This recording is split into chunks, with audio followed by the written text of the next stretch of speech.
All right, welcome to the live.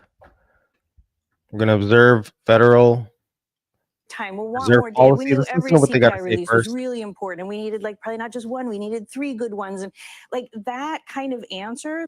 We got about 5 minutes till Powell steps out.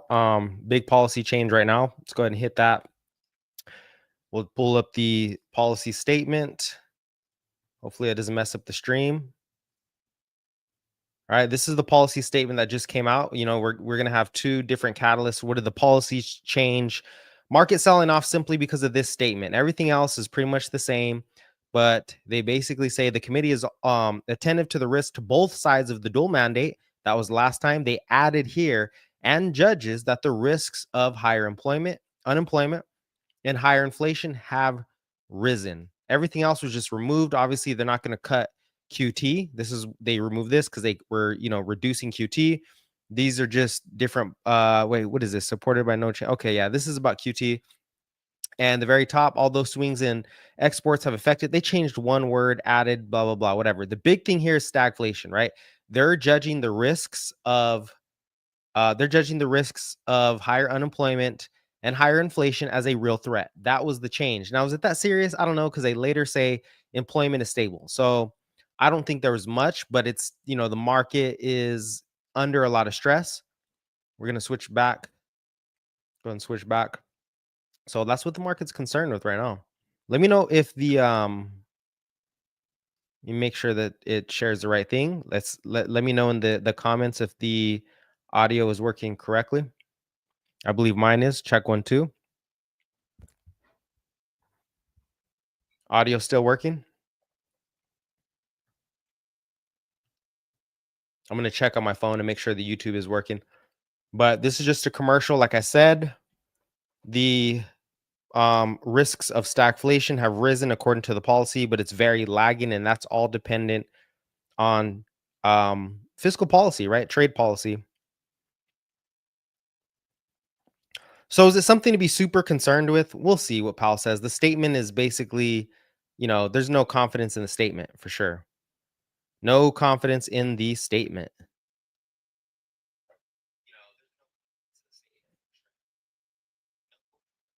All right, cool. So it is working. I just want to make sure that the audio is working. As a matter of fact, let me throw on the CNBC audio, make sure that's working. What does this mean for people? Cheap AI. Talk to me like I'm me, and you know me. How big of a deal is this? 2 minutes could change your life. Okay, yeah, we're good. We're still here 20 years later. Who knows what's going to happen next? 3 minutes. I'm going to go to the charts real quick. Quick look at how the market is responding.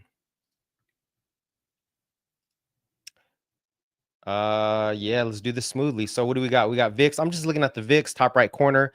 10-year yields at the bottom. That's good. Yields actually came down, so they're not pricing in inflation or stagflation. That's a deflationary move. More concern. So the bond market is saying, hey, there's more concerns to growth, right? Bitcoin came down, came back up.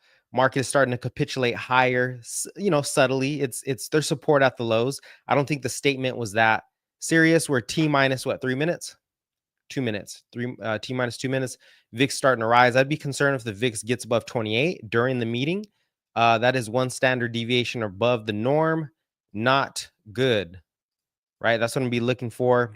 Bitcoin just have up here because I want to see if Bitcoin responds differently since it's more sensitive to pure liquidity than to economic concerns. The Bitcoin is not concerned with real estate really suffering or unemployment ticking higher a little bit. It's more concerned, well, are you going to release liquidity? Are you going to increase interest rates, right? And you have you have other things that, they might ask Powell about crypto. All right, we're going to make sure that we're not too late. Let me see. Switch back over.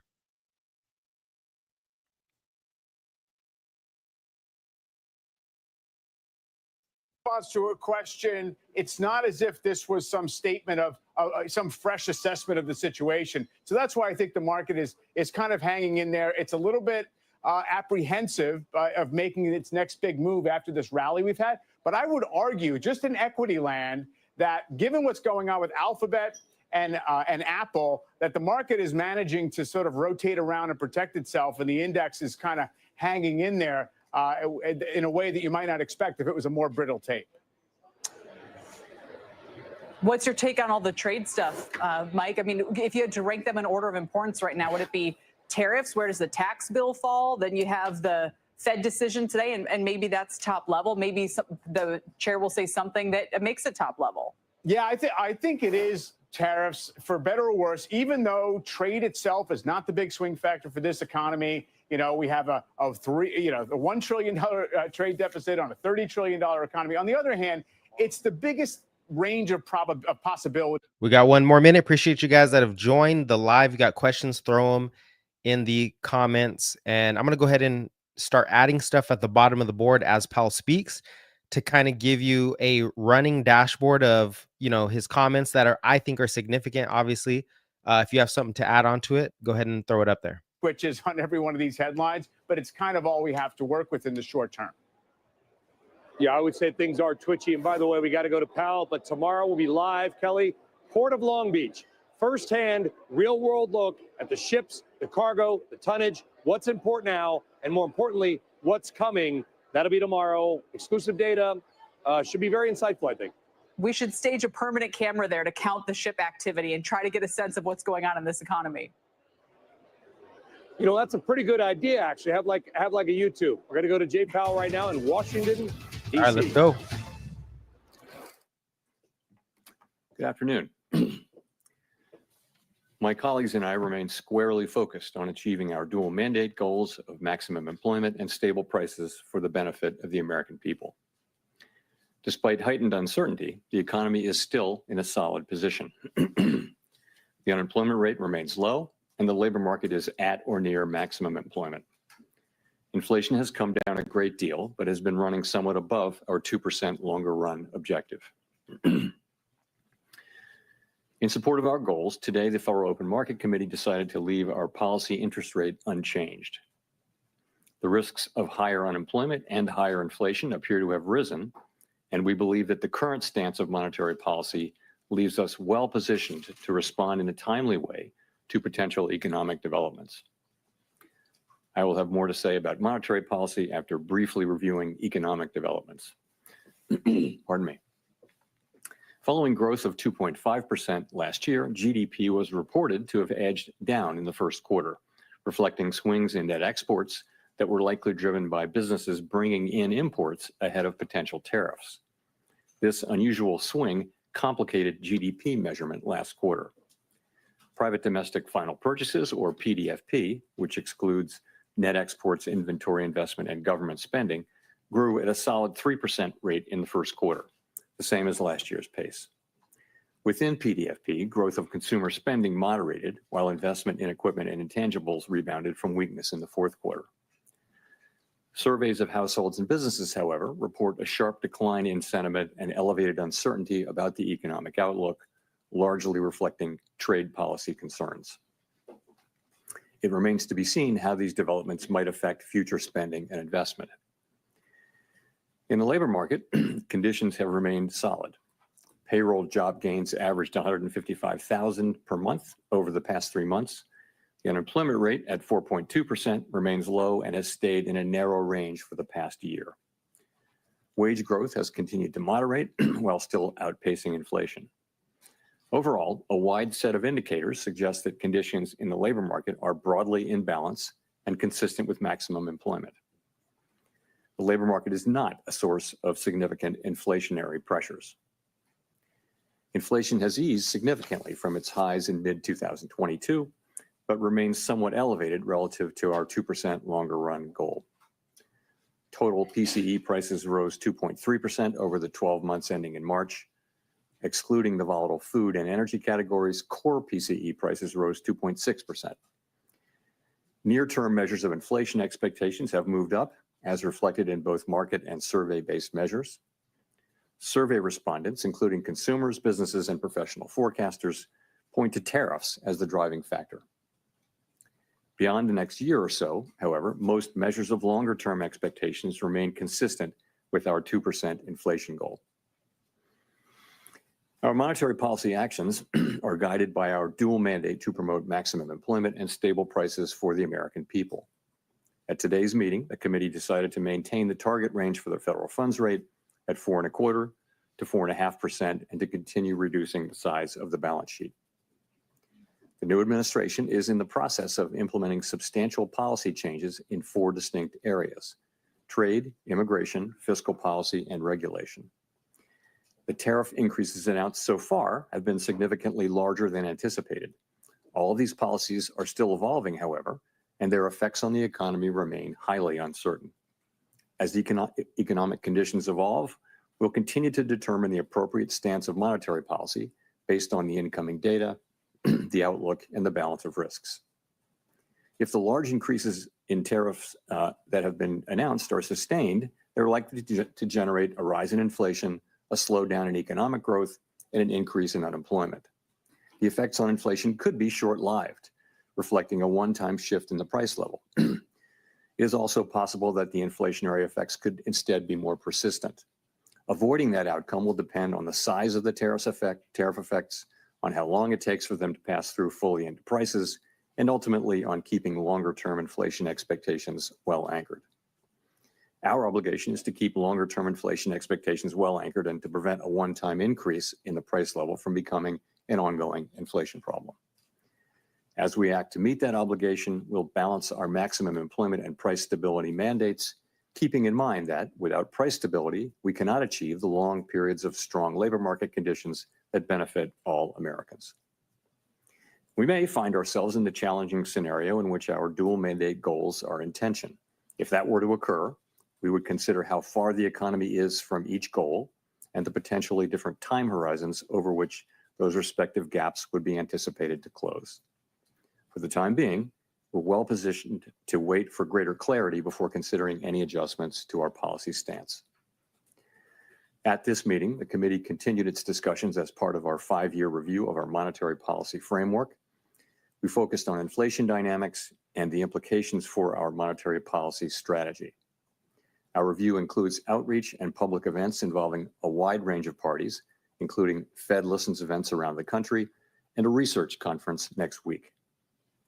Throughout this process, we're open to new ideas and critical feedback, and we will take on board lessons of the last 5 years in determining our findings. We intend to wrap up the review by late summer. The Fed has been assigned 2 goals for monetary policy: maximum employment and stable prices. We remain committed to supporting maximum employment, bringing inflation sustainably to our 2% goal, and keeping longer-term inflation expectations well anchored. Our success in delivering on these goals matters to all Americans.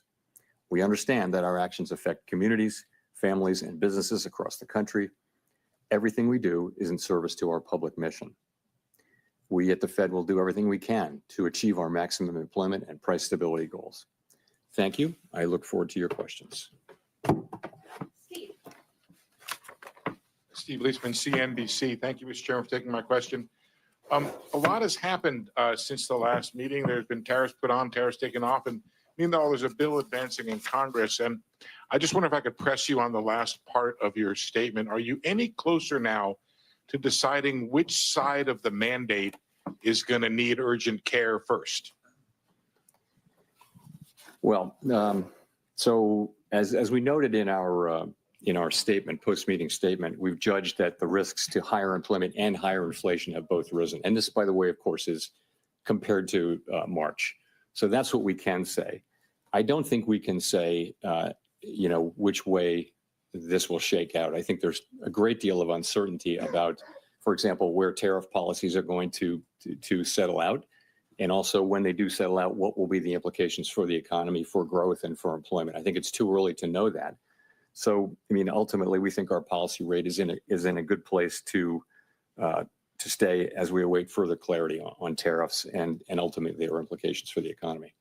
Hearing you describe what you're looking for in terms of being able to make a decision, it sounded like that's a long-term process before you sound like you're going to be comfortable, or the committee would be comfortable to act on what the data is telling you. I don't think we know. I think if you look where we are today, we have an economy that, if you look through, the sort of distortions in Q1 GDP. You've still got an economy that looks like it's growing at a solid pace. The labor market appears to be solid. Inflation is running just a bit above 2%. So it's an economy that's been resilient and is in good shape.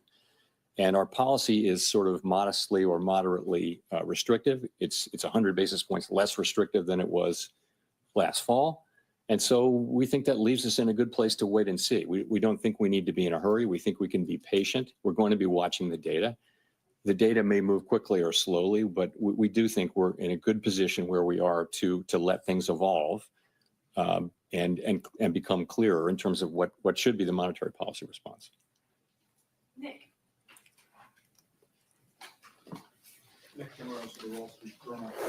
Chair Powell, there's naturally a lot of PTSD around 2021 supply shocks, but there are some who argue that the current situation has notable differences.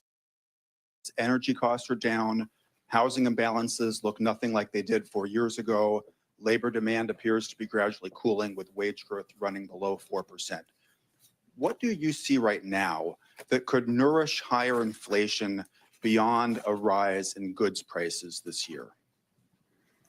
I think the underlying inflation picture is good. It's what you see, which is inflation now running a bit above 2%. And we've had basically decent readings in housing services and non-housing services, which is a big part of it.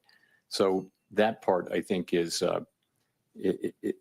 moving along well. But there's just so much that we don't know. I think, and we're in a good position to wait and see is the thing. We don't have to be in a hurry. The economy has been resilient and is doing fairly well. Our policy is well positioned. The costs of waiting to see further are fairly low, we think. So that's what we're doing. And we'll see.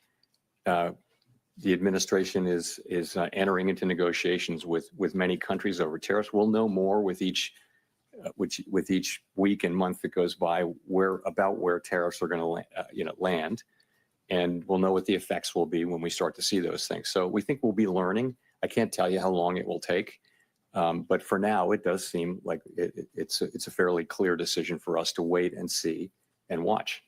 So when you say that you don't need to be in a hurry, does that mean that could the outlook change in such a way that a change in your stance could be warranted as soon as your next meeting? As I said, we are comfortable with our policy stance. We think we're in the right place to wait and see how things evolve. We don't feel like we need to be in a hurry. We feel like it's appropriate to be patient. And when things develop, of course, we have a record of we can move quickly when that's appropriate. But we think right now the appropriate thing to do is to wait and see how things evolve. There's so much uncertainty. If you talk to businesses or market participants or forecasters, everyone is just waiting to see how developments play out, and then we'll be able to make a better assessment of what the appropriate path for monetary policy is. So we're not in that place, and as that develops, and I can't really give you a time frame on that.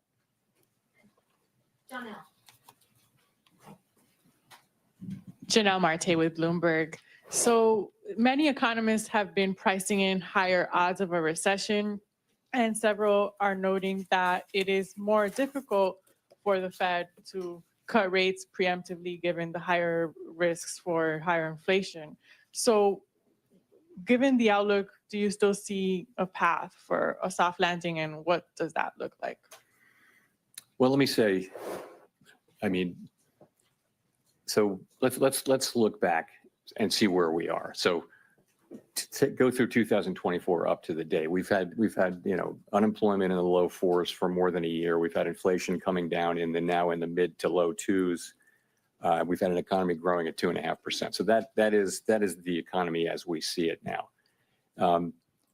What looks likely, given the scope and scale of the tariffs, is that we will see certainly the risks to higher inflation, higher unemployment have increased. And if that's what we do see, if the tariffs are ultimately put in place at those levels, which we don't know, then we won't see further progress toward our goals. But we might see a delay in that. I think in our thinking, we never do anything but keep achieving those goals. But we would, at least for the next, let's say, year, we would not be making progress toward those goals. Again, if that's the way the tariffs shake out. The thing is, we don't know that. There's so much uncertainty about the scale, scope, timing, and persistence of the tariffs. So that's that. In terms of preemption, I think you can look back at the 2019 cuts as preemptive. I wouldn't say that what we did last fall was at all preemptive. If anything, it was a little late. But 2019, we did cut 3 times. But the situation was you had a weakening economy and you had inflation at 1.6%. So that's a situation where you can move preemptively. Now we have inflation running above target. It has been above target for 4 years. It's not so far above target now. And we have an expectation, conditional on what happens, that we'll see upward pressure on inflation. If you look at where forecasters are, they're all forecasting an increase in inflation. So it makes it, and then we've also got forecasts of weakening in the economy, and some have recession forecasts. We don't publish a forecast about that. We don't publish a forecast that assesses how likely a recession is. But in any case, it's not a situation where we can be preemptive because we actually don't know what the right response to the data will be until we see more data.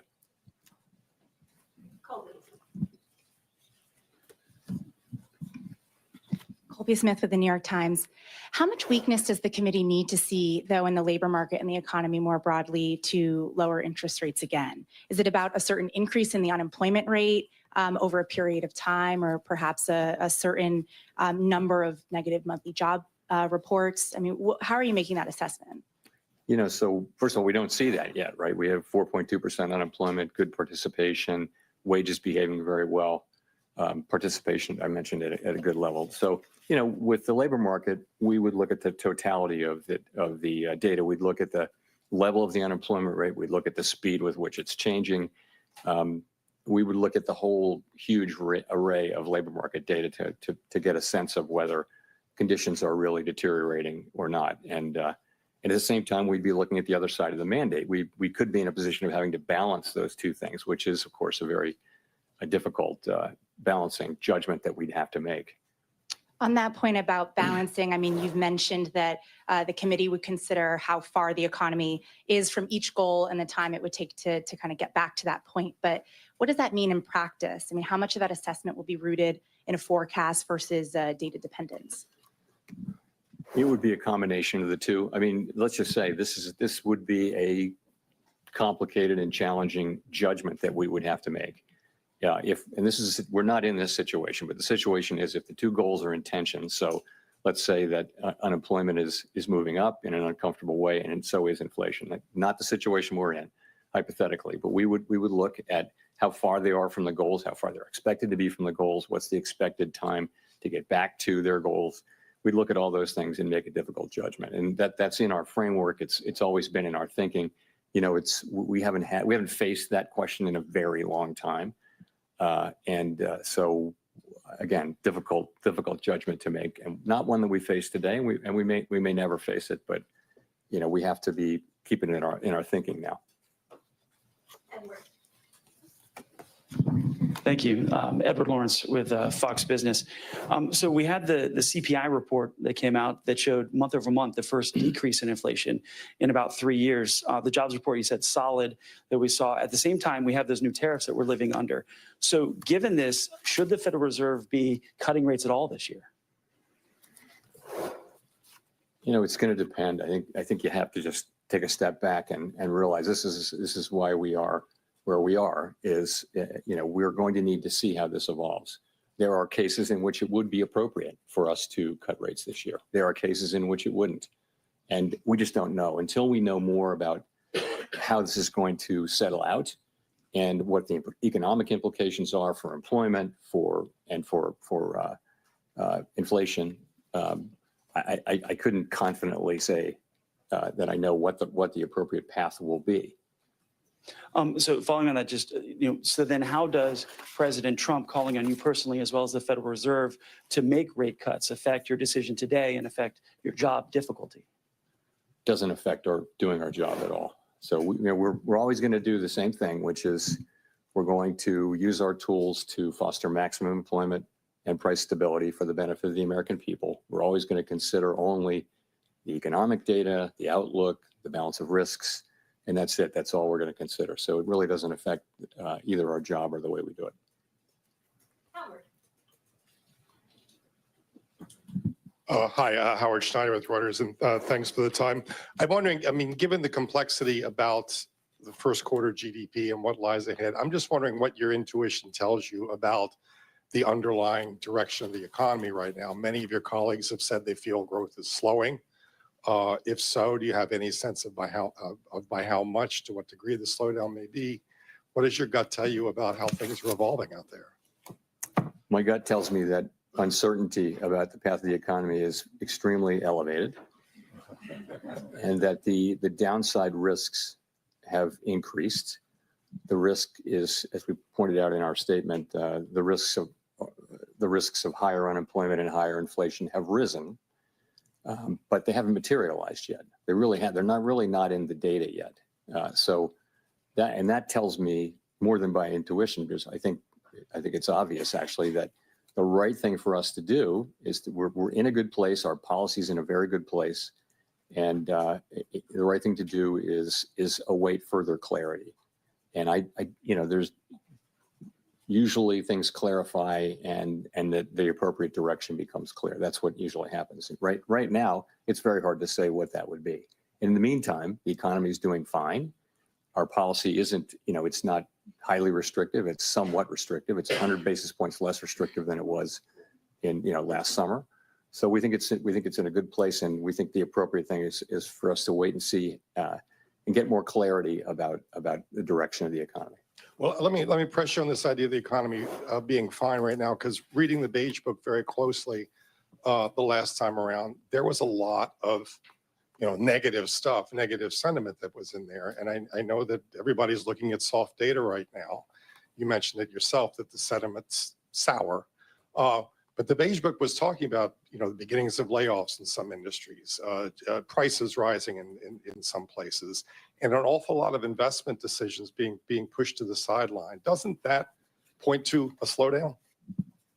It may well. It just hasn't shown up yet. And we all look at all these sentiment and read many individual comments just to get a better feel. And businesses and households very broadly are concerned and postponing economic decisions of various kinds. And yes, if that continues and nothing happens to sort of alleviate those concerns, then you would expect that to begin to show up in economic data. It wouldn't maybe show up overnight, but it would show up over weeks and months. And that may be what happens, but it hadn't happened yet. And also there are things that can happen that will change that narrative. I mean, they haven't happened, but it's possible to imagine things but in the meantime, yes, we're watching it extremely carefully like everyone is, but don't see really much evidence of it in actual economic data yet.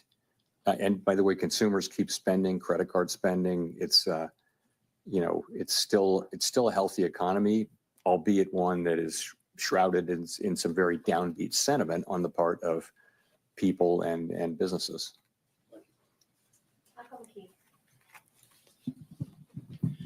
Michael McKee from Bloomberg Radio and Television. The Fed's been criticized recently by a former governor for what he calls mission creep.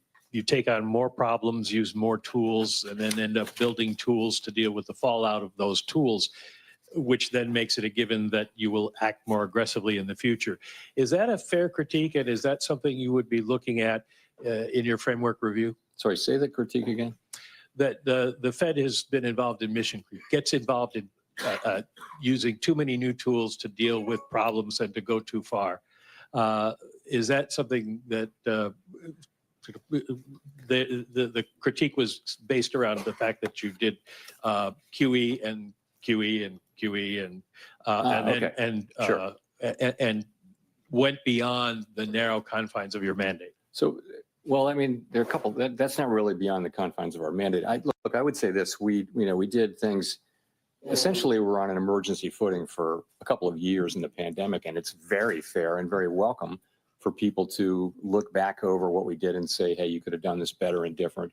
And one thing we hear a lot is we could have explained QE a little better. We did think we were explaining it in real time. I completely accept the thought that we could have explained it better. There's a lot of thinking that we went on too long with QE. I can tell you that the reason we did was we were concerned that we didn't want a sharp tightening in financial conditions at a time when we thought the economy was still vulnerable. And so we did hold on for a long time to QE, and we of course tapered and everything. And then we immediately went into QT, and we're down a couple of trillion. But I get we certainly, with the benefit of hindsight, could have tapered earlier or faster. That's absolutely right. But this is all very welcome. We knew doing this in real time that we weren't going to get it perfect, and those kind of after action kind of looks are essential, and we're doing the same thing in our review. So on some issues. The other part of that critique is that you've taken on topics that are outside of the mandate, such as climate change and trying to ensure that certain groups are benefited by your economic policies in terms of employment, et cetera. So, okay, on climate, you've heard me say over and over again that we will not be climate policymakers, and that our role on climate is a very, very narrow one. And I think that's what we've done. We've done really very little on climate.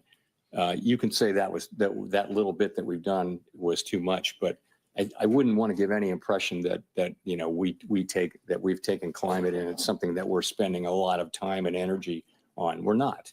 We have very, very narrow things. We did one thing, one guidance for the banks, and then we did a one-time stress analysis, climate stress analysis, and that's it. And we dropped out of the network agreement, the financial system. So we didn't do much on climate, but I do think, and I've said this publicly several times, I think it's a real danger for us to try to take on a mandate like that, which is very narrow application to our work. And the risk is if you go for things that are really not on your mandate, then why are you independent? And I think that's a very fair question. I do think we've done a whole lot less on climate than some people seem to think we did. Anyway, that's what I think. Should you have taken on the question of bringing unemployment rates down for specific categories? We didn't do that. What we said was that we never targeted any unemployment rate for individual racial or demographic groups. What we said was that maximum employment was a broad and inclusive goal. And I think what we meant by that was we're going to consider the totality of the country as we look at our maximum employment goal. Of course, we were never going to target any individual group with that, but I think some people, wanted to hear it that way, but that's not at all what we meant. So that's just not a correct reading of our, but I can see how, maybe people found that confusing, and we have to take that into consideration. Jolene. Hi, Chair Powell. Thanks for taking our questions today. I'm Jolene Kent with CBS News. You've said wait and see, and the economy is doing fine today, but the impact of tariffs are already showing up at the ports. Businesses big and small are telling us that they feel it, and most importantly, consumers say they feel it, that the challenges are here, and there's no waiting and seeing. For Main Street, what is the breaking point? What would have to happen to prompt a rate cut specifically? Well, so we really don't see in the data yet big economic effects. We see sentiment, there are concerns that higher prices may be coming or things like that. So they're worried now about inflation. They're worried about the a shock from the tariffs, but they really haven't. That shock hasn't hit yet. Okay, so we're going to be looking at the not just the sentiment data, but also the real economic data as we assess what it is we should do. And remember, there will be two effects. One of them would be weakening economic activity, which translates into higher unemployment, and the other would be potentially higher inflation. Again, to say it again, the timing, the scope, the scale, and the persistence of those effects are very, very uncertain. So it's not at all clear what the appropriate response for monetary policy is at this time. And and by the way, our policy is in a good place, so we think we can wait and move when it is clear what the right thing to do is. Really not at all clear what it is we should do. So People are feeling stress and concern, but unemployment hasn't gone up. Job creation is fine. Wages are in good shape.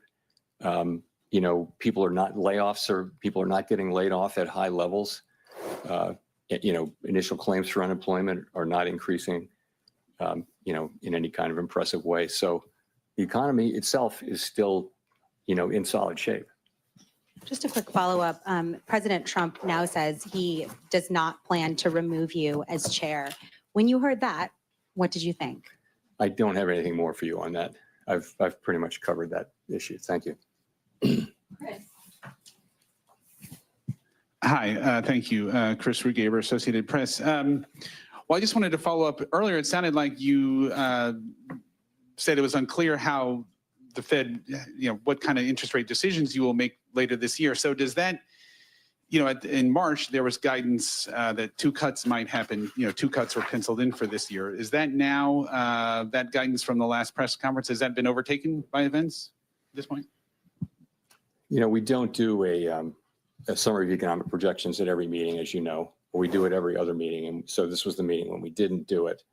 We don't also kind of poll people. So I really wouldn't want to try to make a specific projection for where we are relative to that. We will, in 6 weeks, we have the June meeting and you'll have another SEP. I'm not going to hazard a guess here today as to what it would be.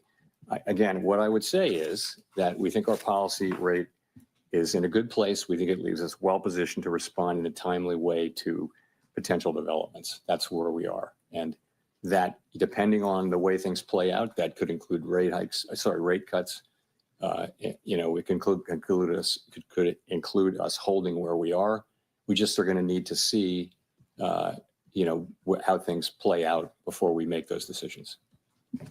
Great. And just to follow up on that, I mean, when you address the issue of how the Fed would handle both rising unemployment and rising inflation, how are you thinking about the fact that addressing one could exacerbate the other? So a rate cut to reduce unemployment could worsen inflation and vice versa. How do you handle those challenges? You just captured this is the issue with the 2 goals being in tension. It's a very challenging question. Now, there can be a case in which one goal is very far, one variable is very, very far from its goal, much farther than the other. And if so, you concentrate on that one. And frankly, that was the case. Well, it wasn't a case where they were really in tension, but if you go back to 2022, it was very clear that we needed to focus on inflation. The labor market was also super tight, so it wasn't really a trade-off. I think what our framework document says. It says we'll look at how far each variable is from its goal, and also we'll factor in the time it would take to get there. So, that's going to be potentially a very difficult judgment, but the data could break in a way that it's not. I just don't think we know that. The data could easily favor one or the other, and right now there's no need to make a choice, and no real basis for doing so. Victoria. Hi, Victoria Guido with Politico. I wanted to ask, Congress is currently debating spending cuts alongside extending the tax cuts. And I know you've talked many times about how the path of the debt is unsustainable, but given that we're also talking right now about the economy slowing, potentially even recession, I was just wondering, is there a danger that spending cuts now could slow growth a lot more? We don't give Congress fiscal advice. We take what they do as a given and we put it in our models and in our assessment of the economy. So I wouldn't want to, speculate on that. I mean, I think we do know that the debt is on an unsustainable level, on an unsustainable path, not at an unsustainable level, but an unsustainable path. And it's on Congress to figure out how to get us back on a sustainable path. And, it's not up to us to give them advice. Do you think that they should take macroeconomic conditions into account as they look at this? I think they don't need my advice and our advice on how to do fiscal policy any more than we need their advice on monetary policy.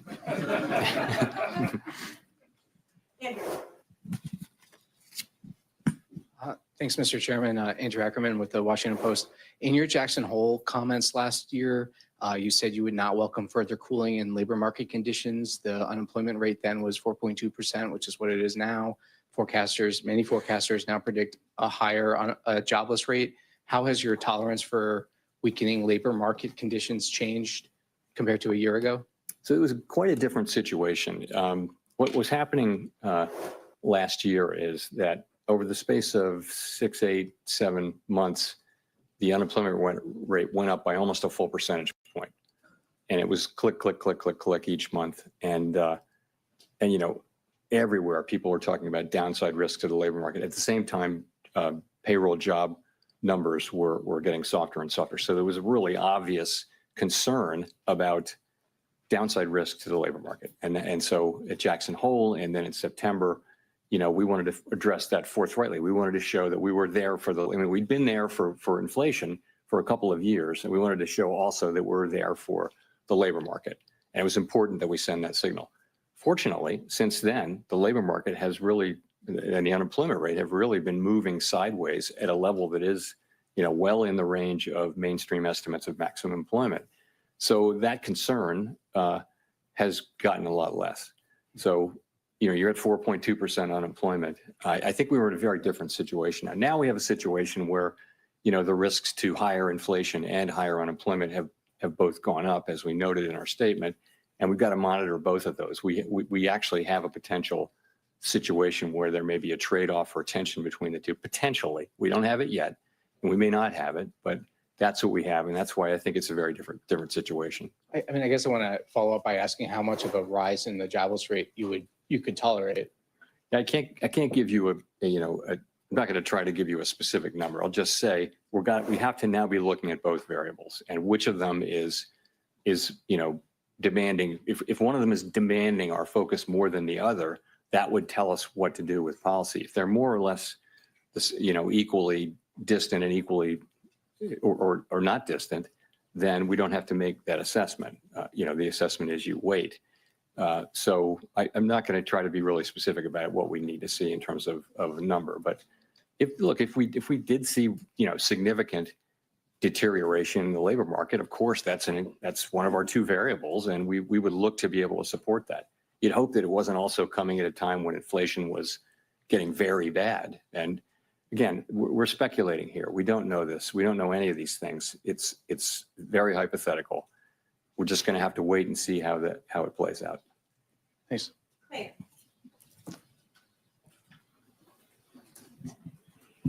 Claire Jones, Financial Times. In terms of getting some clarity, we've got some talks at the weekend in Geneva between the US and China. A lot of economists are attaching an awful lot of importance to what we hear from those talks. How much importance are you attaching to them in terms of judging what will happen to the US economy going forward? And just in a similar vein, you know, some economists are saying it's days, not weeks, that we have until we start to put the US economy at risk of seeing the sort of pandemic era shortages and higher prices if we don't kind of soothe relations between the US and China. So it'd be good to have your view on that too. So, you know, these are not talks that we're in any way involved in, so I really can't comment directly on them. So, but what I will say is this, you know, we had, coming out of the March meeting, the public generally had an assessment of where tariffs were going, and then April 2 happened, and it was really substantially larger than anticipated in the forecasts that I had seen and in our forecasts. So, and now we have we're in a new phase where it seems to be we're entering a new phase where the administration is beginning talks with a number of our important trading partners, and that has the potential to change the picture materially or not. And so I think it's going to be very important how that shakes out. But we simply have to wait and see how it works out. It certainly could change the picture, and we're mindful of not trying to make conclusive judgments about what will happen at a time when the facts are changing. And just on the fall in shipping volumes from China over these tensions, I mean, do you share that concern that we could start seeing goods shortages and higher prices in the coming weeks if this isn't resolved very quickly? You know, I don't want to get we shouldn't be involved even verbally in questions about the timing of these things. Yes, of course, we follow all that data.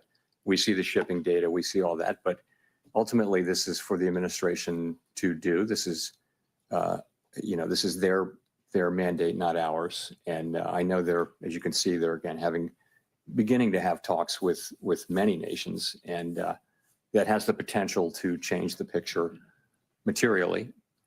So we'll just have to wait and see.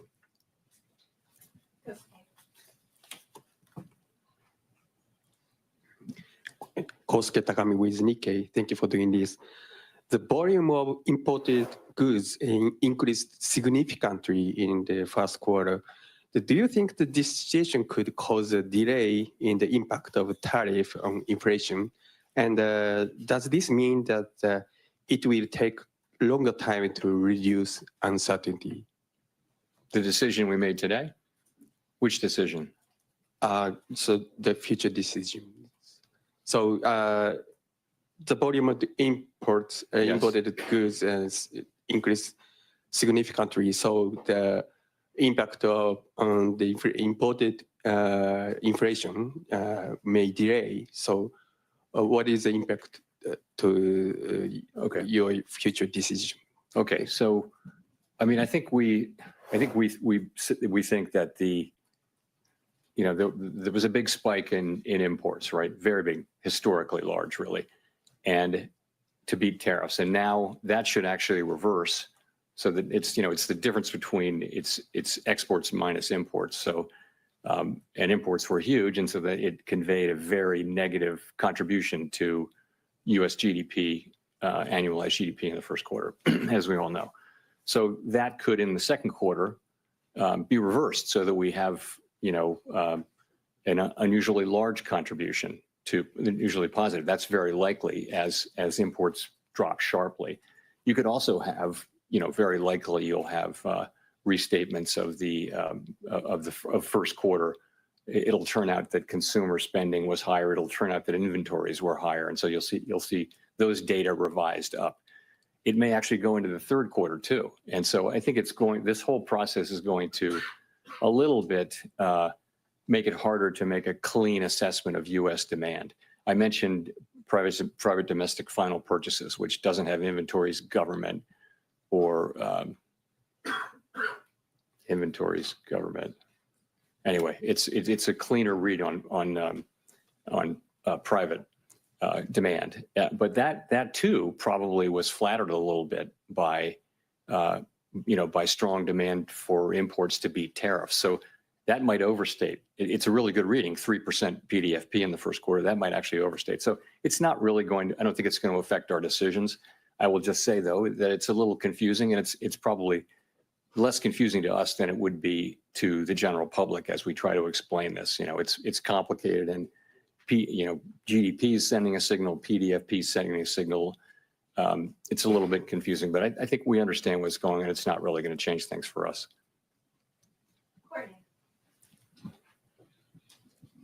Courtney Brown from Axios. I guess, we talked about some of the indications of potential layoffs, price hikes, an economic slowdown, all being evident in the soft data. I'm curious why the Fed needs to wait for that to translate into hard data to, make any type of monetary policy decision, especially if the hard data is not as timely or might be warped by tariff-related effects. Are you worried that the soft data might be some sort of false warning? No, I mean, look at the state of the economies. The labor market is solid, inflation is low. We can afford to be patient as things unfold. There's no real cost to our waiting at this point. Also, the sense of it is we're not sure what the right thing will be. There should be some increase in inflation. There should be some increase in unemployment. Those call for different responses. And so until we know, potentially call for different responses. And so, until we know more, we have the ability to wait and see. And it seems to be a pretty clear decision. Everyone on the committee supported waiting. And so that's why we're waiting. Just a very quick follow-up. there was this sort of vibe session, if you will, where the sentiments expressed in soft data did not translate into the hard economic data. How are you thinking about that when interpreting some of the signs in the softer survey data? You know, I think going back a number of years, the link between sentiment data and consumer spending has been weak. It's not been a strong link at all. On the other hand, we haven't had a move of this, speed and size. So it wouldn't be the case that we're looking at this and just completely dismissing it. But it's another reason to wait and see.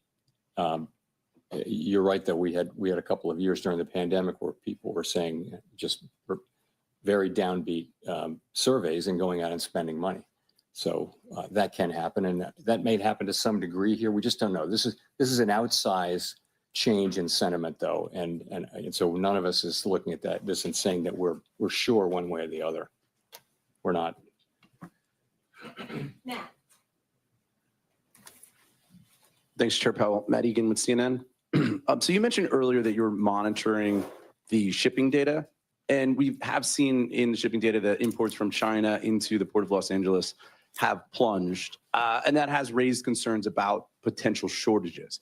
What tools, if any, does the Fed have to ensure that prices and inflation expectations don't get out of hand if tariffs do cause significant supply chain disruptions? I mean, we don't have, the kind of tools that are good at dealing with supply chain problems. We don't have that at all. That's a job for the administration and for the private sector more than anything. What we can do with our interest rate tool is we can be more or less supportive of demand, and that'd be a very inefficient way to try to fix supply chain problems.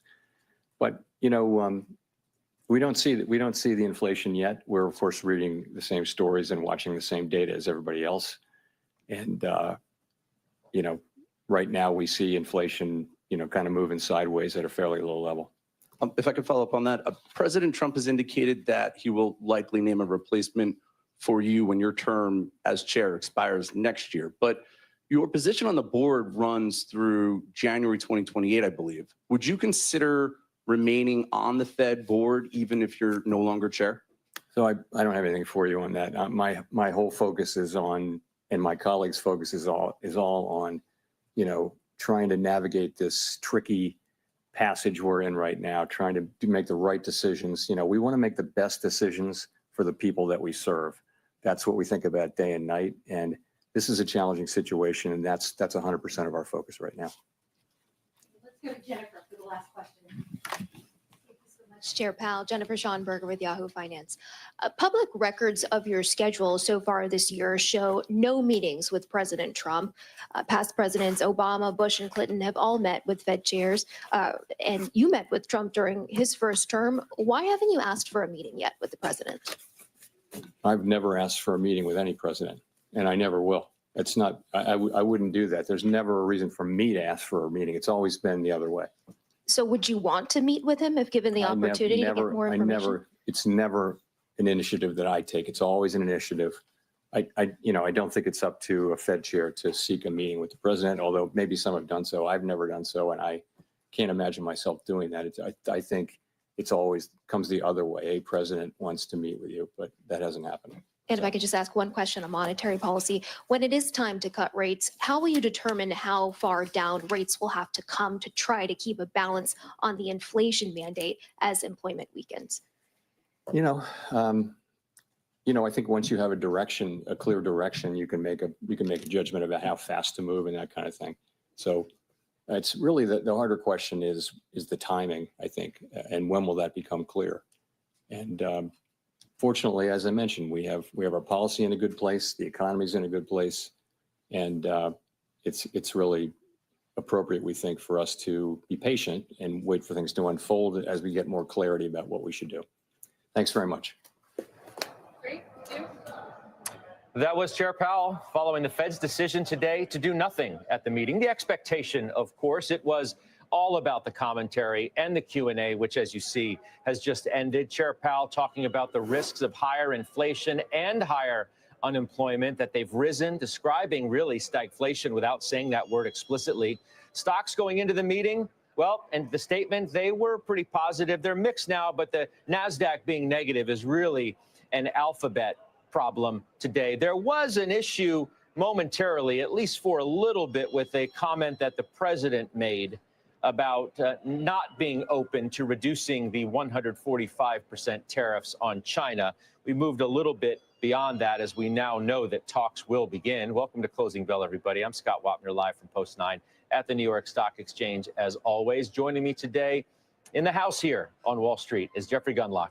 He's the CEO, CIO, and founder of Double Line Capital. It's nice to have you in our house for a change. Welcome. It's good to be here again. I haven't been to the stock exchange. Well, I was here yesterday for a client meeting, but it's been years. Well, it's good to have you here. Your reaction, first and foremost, to what we just heard. I think the headline really is obvious today, and it is this tension that may exist between the two mandates that the Fed has. Yeah, and we've talked about that last couple of times that we've met on Fed Day. I think the word of the day in the press conference is uncertainty. I mean, he said it's too early to know, don't think we know, phrases like that all the time. So I can't really blame him. I mean, we are in sort of uncharted waters we don't know what the tariffs are going to do to inflation. There is pressure a little bit on the rising unemployment rate, which I'll talk about in a little bit. Mm-hmm. But I really felt he did everything but invoke the Hippocratic Oath regarding the Fed funds rate. Above all, do no harm, right? Because he says we're in a good place over and over again. Over and over. He said that multiple times in exactly those words or versions of. Yeah, but he refuses to answer, and I can't blame him for this either. Questions of what would the unemployment have to go to, which one's going to be a problem first, and so forth. So he says, wait and see. We're in a good place. We can wait and see. But I think that it's a little bit of uncertainty. I'm surprised the market didn't act worse on the stock market because it sounds to me like we're back in Mr. Magoo land, where we're in the car driving around, and he admits that there's risks, higher inflation, higher unemployment rate, but he says, I'm not going to, I can't explain to you what we need to see to get concerned about one side of the mandate or the other, so we're just going to wait and see which tree we bump into. So I feel like we're going to bump into either a tariff inflation tree, we're going to bump into a rising unemployment tree, and that will affect what happens to the Fed funds rate down the line. But the unemployment rate is rising. I mean, it's above its 36-month moving average, and that goes along with recession. It's also, the unemployment rate is also above its 12-month moving average, and the 12-month moving average is important too. But also the 2s, 10s, the yield curve, which was inverted for so long, and now it's de-inverted, which usually puts us on watch for economic problems. But the 12-month moving average of the 2s, 10s is now positive, which has never happened without a recession after a period of inversion going back to 1980. So we're watching that very, very carefully to see what happens in the unemployment picture. But the game plan is still largely the same for us. We've been in a trading range for interest rates across the yield curve for quite a while now. I mean, Powell himself said the 10 years where it was 2.5 years ago. And it's true that the long end of the curve is performing unusually for what's been something of a Fed easing cycle. You know, we've had 100 basis points of cuts, and yet long rates are up. That doesn't happen typically. And this, I think, continues to feed into my thesis that as the economy weakens, long-term interest rates could very well be going up. And that's very different from most people's experience. Even if you have 40 years of experience, like I do, most people say when there's a recession, the dollar goes up and interest rates go down. But actually, the opposite has happened this time. And I don't think that that's just a coincidence or one-off. I think that's going to continue because the interest expense on the debt, which we always talk about, is just horrifically bad. And it's going to $4 billion a day.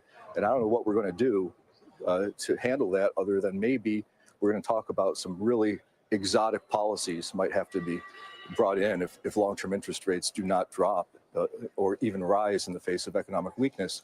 We might have to do yield curve control, which we did in the 1940s and early 50s. They did it in Japan for a very long, long time. We'll see what happens. But we continue to be, and I think when I talk to our big clients, they say, everyone says what you're saying, that we want to be more liquid, we want to be up in credit, we don't want to be in the long end, we think the curve's going to steepen. And usually when you have that kind of a consensus, you're at a turning point, but it's not happening. These trades continue to work.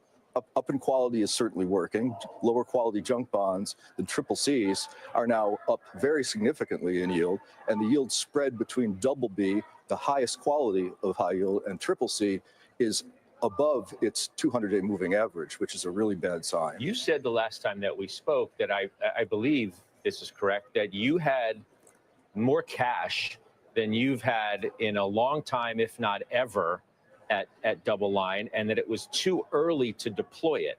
Now, we were going through a pretty rough market period when we last spoke in early April. Here we find ourselves in a different scenario today. So how does that sit? I feel like we're in a risk-off market as on a intermediate term basis. And I think what's really interesting is through all the volatility that you had in risk assets and some parts of the bond market as well, the one thing that hasn't had much volatility is gold. Gold broke out above 2,000 and went to 3,000, and now it's like 3,400. It hit a new high yesterday. It's down today. But I think that's telling us something. I think that's telling us that we're in a regime where gold is no longer a speculation for short-term traders or for survivalists as a long-term hold. I think people are viewing gold as an asset class out of fear of the turmoil that's going on geopolitically with the tariffs and everything else, and just the amount of debt that exists, that people wonder how we're going to deal with it. So gold is sort of the true monetary asset. So I find it very interesting, and I still think that gold is headed to 4,000. I think I said that back in April. I think you asked me, is it going to 3,000? I think it was just below it, and I said, that's not much of a forecast. I think we're almost there. It'll probably go to 4,000. So I think that you're going to get a breakdown. When we spoke in April, I was targeting a support band for the S&P at 4,500. I still think we're going to get there, or maybe a little bit higher, maybe 4,600 or something like that. That's where I would really start to think about deploying money for a little bit longer term period. We don't invest at all for 1 month, obviously. Sure. We invest typically for about 18 months to 2 years is what we sort of think about as investment horizon, particularly for fixed income, where we don't really trade as much as a lot of our competitors. We think you have a better chance of seeing things looking out 18 months to 2 years. If you look out longer than that, you can have even more certainty. The problem is we're managing other people's money. And if it takes too long, you can't underperform for 5 years and keep your clients. You have to deliver them something reasonably good over an 18-month, 2-year period. That's what we're trying to do. The thing that I feel is starting to get talked about, and I think might be significant in the next market problem, is this illiquidity issue that is developed, and it's getting some play on the news wires with Harvard and some other elite universities where they don't have any money. They're like asset rich, but they're cash poor. So Harvard has a $53+ billion endowment, and they've tapped the bond market now twice for basically operating cash. And the reason is, and I'm just using Harvard as a placeholder because this has been in the news and reported with statistics, they report 40% of their assets of their endowment in private equity. And I suspect that another big slug of it is in private credit, which has been a booming asset class. And we're starting to see stories of some of the faster moving university endowments saying, we might want to exit some of our commitments. We know we're going to have to take a haircut, but your first loss is your best loss when you're in an illiquid market. I think this is going to be an issue. And I believe that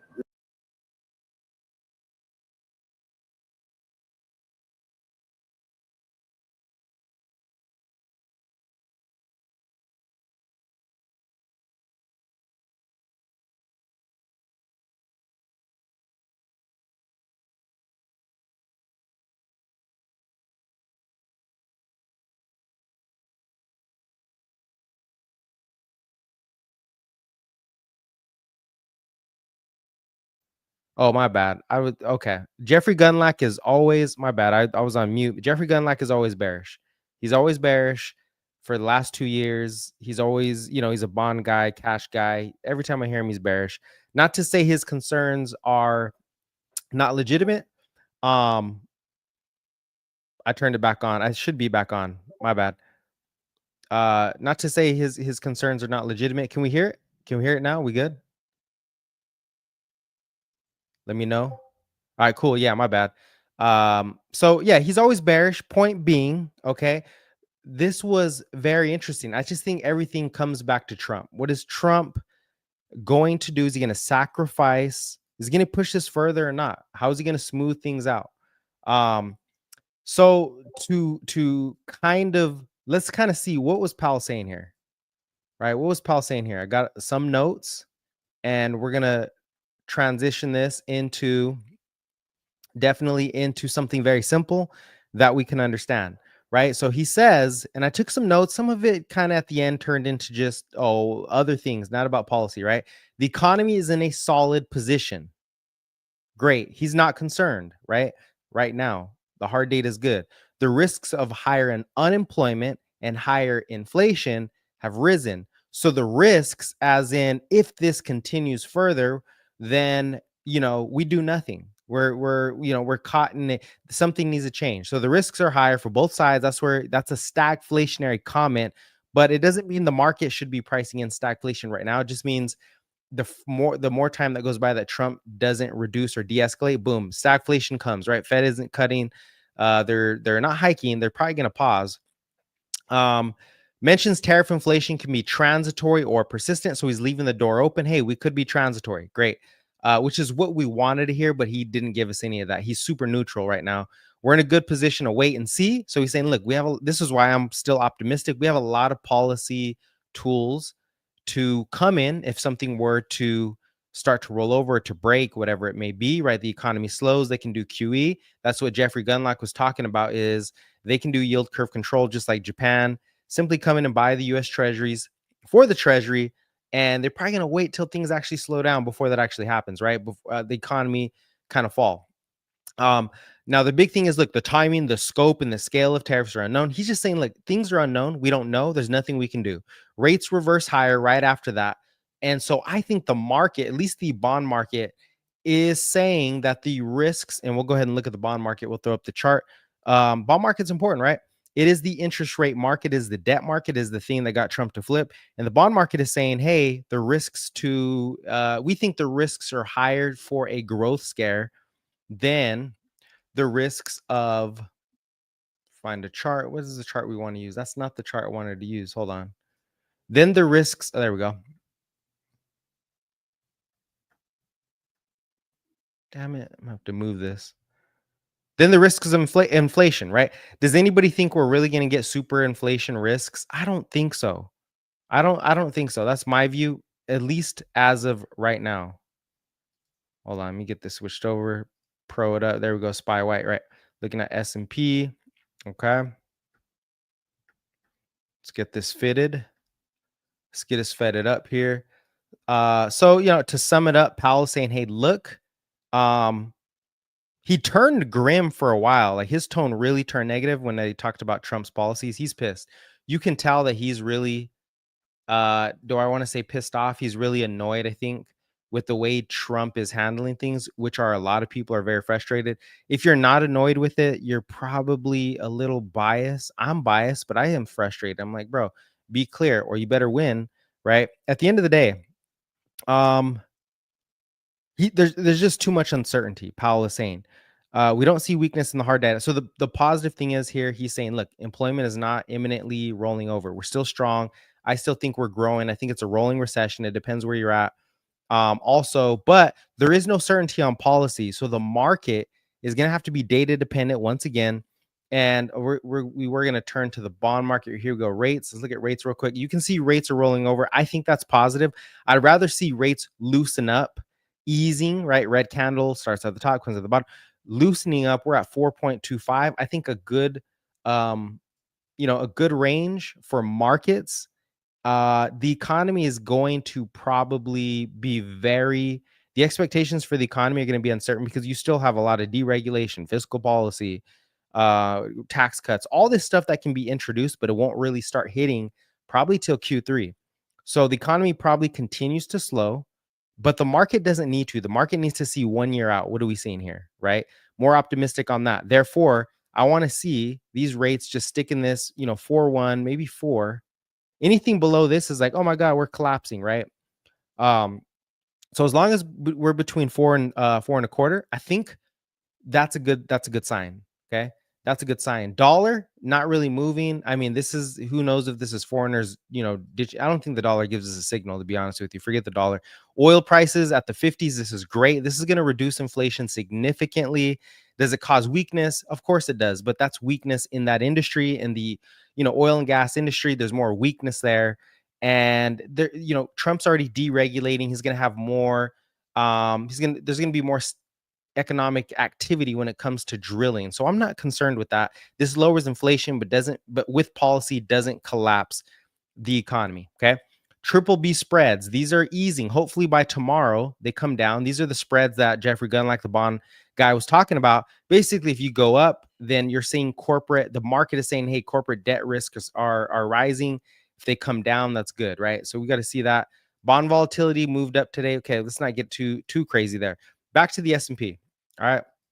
So the winning streak is over. Here we are now. Yeah, we can see that clearly. Winning streak's over. We had a 10-day winning streak, something like that. Came down. We're still above this level. I think we definitely, I don't know what's going to perpetuate the market higher. It is Wednesday. I don't know if we have more data. We're data dependent. We're back to data dependent, which is why we focus on macro. Where is growth, inflation, liquidity, interest rates? Liquidity is rising globally. And interest rates are falling globally, but the US is very behind the curve. Why? Well, because it's the biggest mover. If it makes too big of a move, it can make a huge mistake. Tariffs put us on. This trade war has put the Fed on they can't really do much, right? Unless something breaks. And if you have patience to wait for something to break, then you might be in a good spot. But the problem is, you never know. There may be nothing that breaks. This is very uncertain times. Okay. All I know is if price gets below this gap up, it looks like we fill the gap. Yeah, we almost fill the gap. If we get below this price, this 50 for the SPY 555, we're probably, retesting the God candle. Here's the God candle. I would assume we're coming back to it just because we didn't have a great report. We do need to cool off. If we look at some of the moving averages, 50-day, we're still above the 50-day moving average for the S&P. That's great. That's good. Don't want to drop that. So again, if we get down here and we spend more time, who knows? But the technicals are irrelevant over the long term. We're just looking over the short term.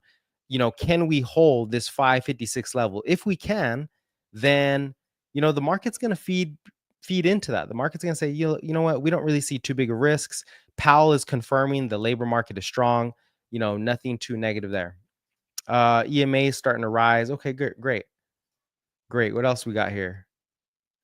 Let's look at this trend of momentum. Momentum on the daily is starting to slow. You can see the MACD slowing down here. We kind of peaked on that last high, starting to cool off. But this doesn't mean nothing negative. I still think market breadth is strong for good reason. It really comes down to how Trump pitches the trade deal earlier in the day. He said, we're not loosening up on China. The market did not like that.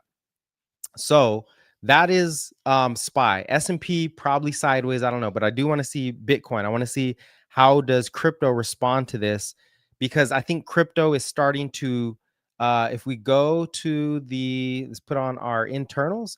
If we look at the relative strength, this is going to be Bitcoin to SPY. Actually, I'll just throw it up here. Let's see the relative strength. BTC, SPY.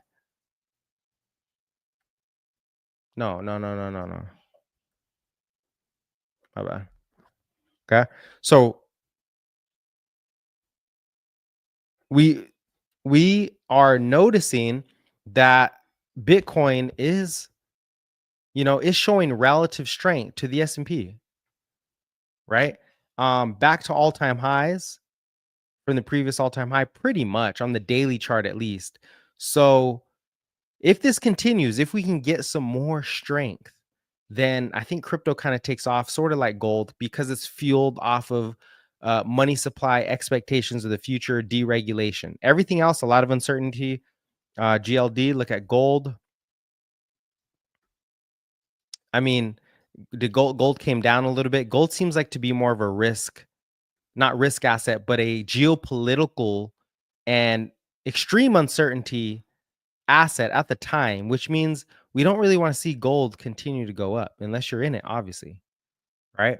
So relative strength in crypto looks good, but I really want to see this Bollinger Band, because I think, Bitcoin is in the slingshot zone. This is the slingshot zone. We crossed above the what are we on the daily? We did cross above the anchored VWAP from the high.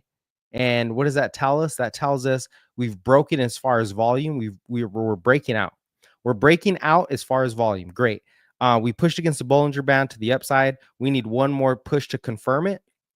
So we're consolidating. As long as we stay above the midpoint, we're good. You drop that midpoint, then your probability of maintaining a breakout soon kind of just disappears.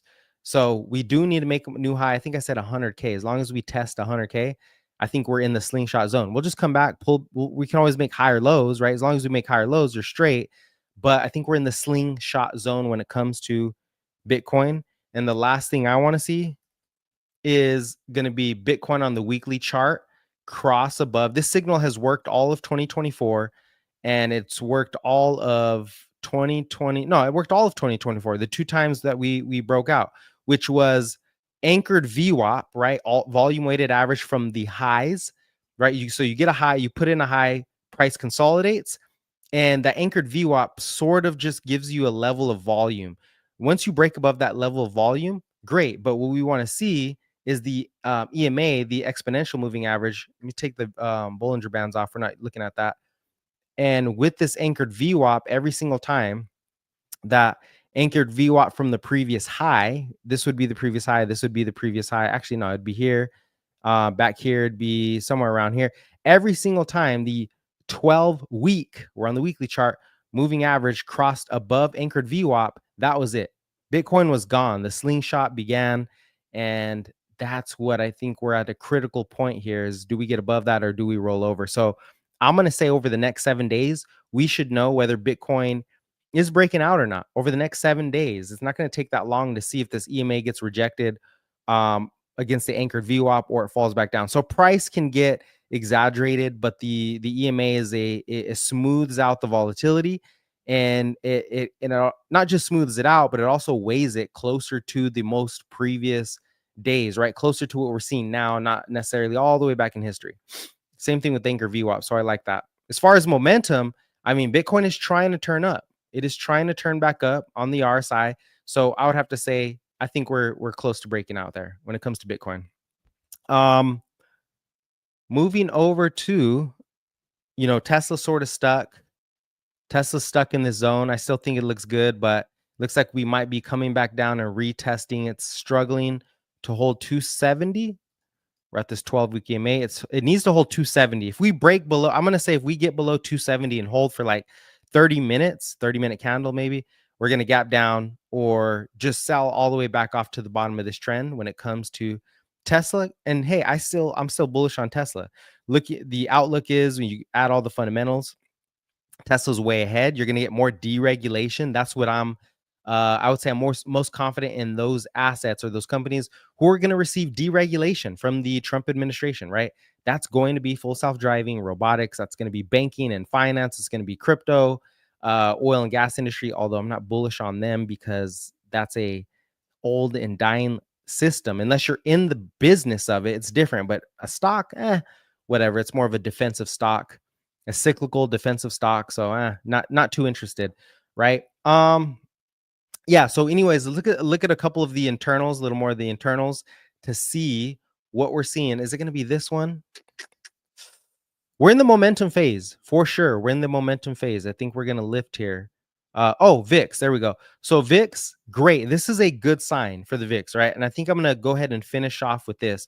This is a great sign for the VIX, meaning after the Fed meeting, the VIX did not rise to 28. So there wasn't extreme panic or super fear coming out of Powell's tone. There really wasn't. There was like a moment, but it's not that bad. We're coming down, making new lows from yesterday. I like this. Now, it doesn't mean we can't spike, but what we want to know is, okay, well, is there anything that's going to spike us higher by surprise in the future? What is our, what do we have economic data wise coming up? Let me take a look at our data. Ooh, advanced decline. Is that picking up? Yeah, advanced decline picking up going into the close. How far are we? About 15 minutes. More stocks advancing here. We do have market breadth that's been picking up. Okay, initial jobless claims. Here's what we got. I'm going to go ahead and switch it to this because the VIX looks good, right? All checks right now, all checks are in favor of a continued upside move. We probably need a little more consolidation to digest what the Fed is saying. But the Fed is saying, hey, employment, there's no recession. And remember, this sell-off was all not just because of tariffs, right? You could do 2% tariffs. It was a growth scare. It was a concern that GDP falls or corporate profits are going to roll over. The consumer is fine. They're still spending. Guess what? Business activity is still moving. Well, services are. Manufacturing's still stuck. It's in a swamp. It's a swamp. It's not really moving. You want to see like a river just moving. It's like a swamp. And then you have retail sales making new high. Retail sales look great, right? Industrial production, we haven't got that yet. We'll see that pretty soon. Inflation still falling on trend. Great. And then what was the other thing as far as economics, GDP growth rate, government spending is slowing. Who cares? Whatever. It's going to be, I know I'm missing something. It's in the back of my head. Industrial production, retail sales. Well, housing sucks, right? That's probably the real canary in the coal mine is real estate. Phoenix there's adding a lot of jobs here in Phoenix, but the housing market prices are falling. So, there's going to be a critical point sometime, I think, in the summer where Trump or the Fed has to come together and say, I don't know, something's going to break if there's no change. Trump has to change, right? Anyways, let's get to this, see if there's anything else for the rest of this week. All right, so here we got the data for this week. We'll just keep it like that. We had the Fed meeting, right? So far, the market is responding pretty positive, nothing too crazy. We're more neutral, but at least it wasn't, super bad. Consumer credit, came in, it went up a little bit. They're still spending. And I know a lot of people say, oh, well, credit card rates or people suck on their credit and they're falling into deeper debt, but credit is still spending, right? So the economy just needs to remain stable. The fiscal deficit is more important, right? The bond market's not going to increase interest rates if consumers are slow. And if anything, it goes down and it balances things out because now rates are lower to anticipate lower inflation and lower growth. So it's really a balancing mechanism. The number one thing is going to be employment. So initial jobless claims tomorrow, right? Those spiked, not to any yearly high or anything, but they did spike last couple of weeks ago, or was it last week? Yeah, last week. So we'll see that. The one that really went up was continuing claims. That made a new high. So if that eases, boom, market's going to be stable. Okay. So we're looking at claims for tomorrow. Non-farm productivity. How important is that? Well, if it's up, it's good. It just means there's more productivity in the market. It's deflationary. So you do want to see non-farm productivity move up, but it's a quarter-over-quarter preliminary reading, meaning it's taken a bunch of estimates. It's not hard data. So I wouldn't read too much into it. It's just going to boost your confidence or not. Unit labor costs, those went up. Ooh, don't want to see that. 2.2%, right? Unit labor costs, how much it cost for labor on a monthly or quarterly basis, that went up. Good for wages. We'll see.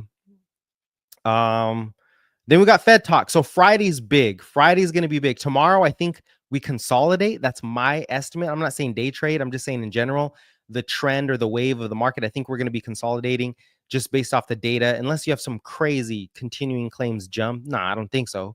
Where's that coming from, right? But Friday is going to be the Fed speak. That's going to set the tone for, I think, going into Tuesday, or at least over the weekend.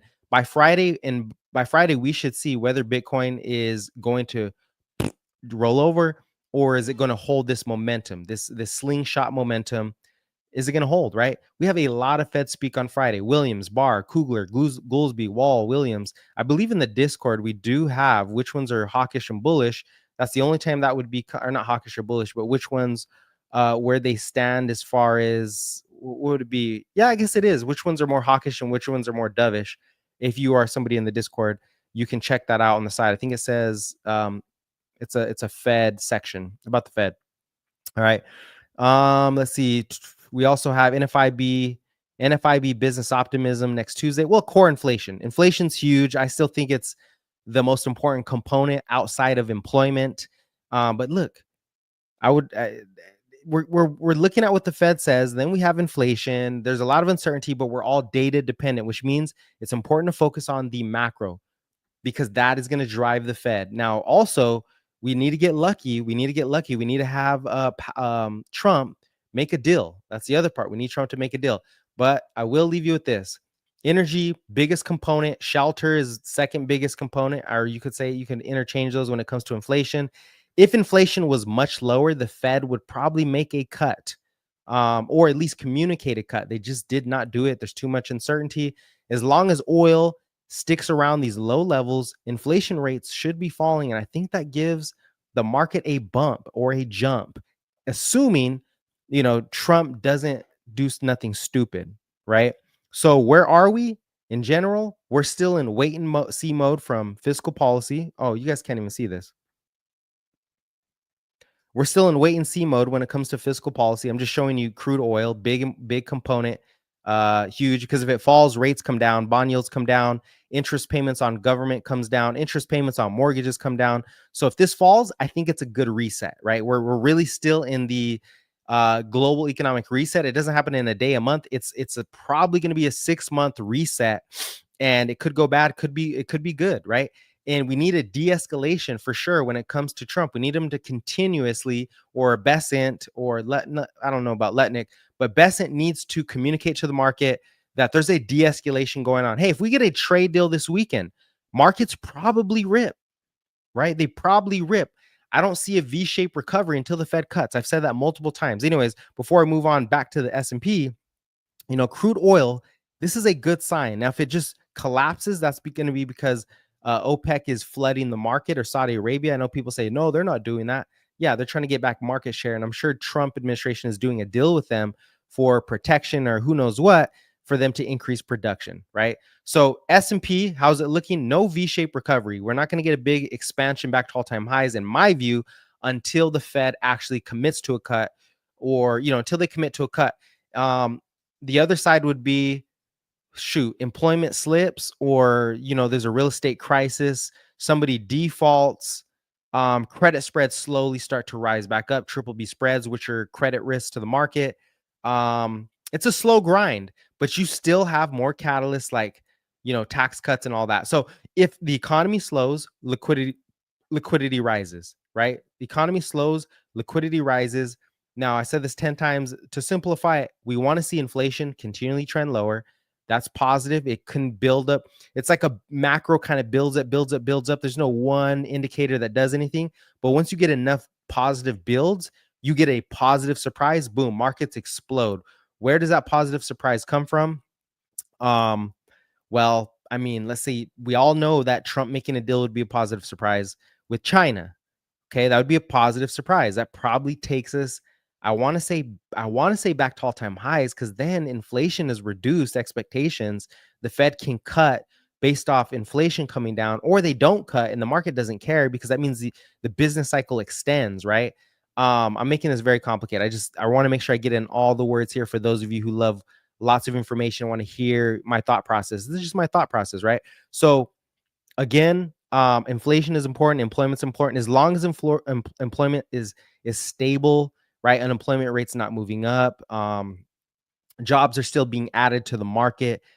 I don't see the S&P really selling right back off to the lows and rolling over. I don't see that, because inflation is low, so they can step in, right? They can step in. Now, if inflation rises, okay, on what is this, Wednesday, that's going to be that's stagflationary. We don't want to see that. And it wouldn't be rising in real time. It would be it'd be looking backwards and seeing the rise from the past.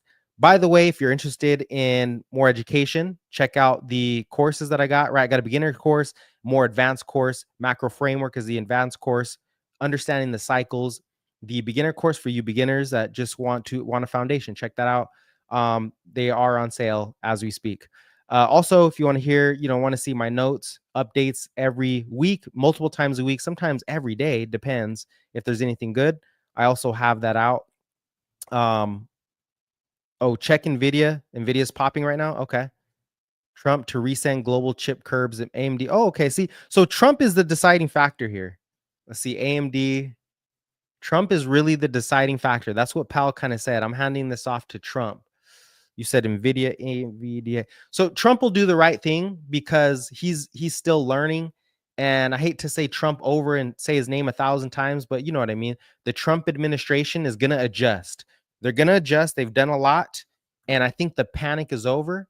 You can see that whenever he speaks, things change. Here we go. What else is rising? Let's see what else is rising here. Is it just NVIDIA? Okay, market's starting to rise. There we go. Oh, okay. Okay, NVIDIA moving up. So he removed that. Okay, good, nice. Oh, I exited it. Damn. No, it's still here. Let's see. Was that a headline, Jervine, on NVIDIA shares climb on report Trump will end chip export restrictions to China, right? Because Jensen Huang was speaking to Trump about that. So look, I'm optimistic, and hey, I'm not always right, but the longer I don't see any huge risks to the market that are a real threat. I don't see any huge risks because policy is, inflation is great. Inflation looks good without the tariffs, right? The Fed probably already made another cut without the tariffs. We're great. It's really tariffs. We've already hit peak uncertainty. Oops. Okay, can I get a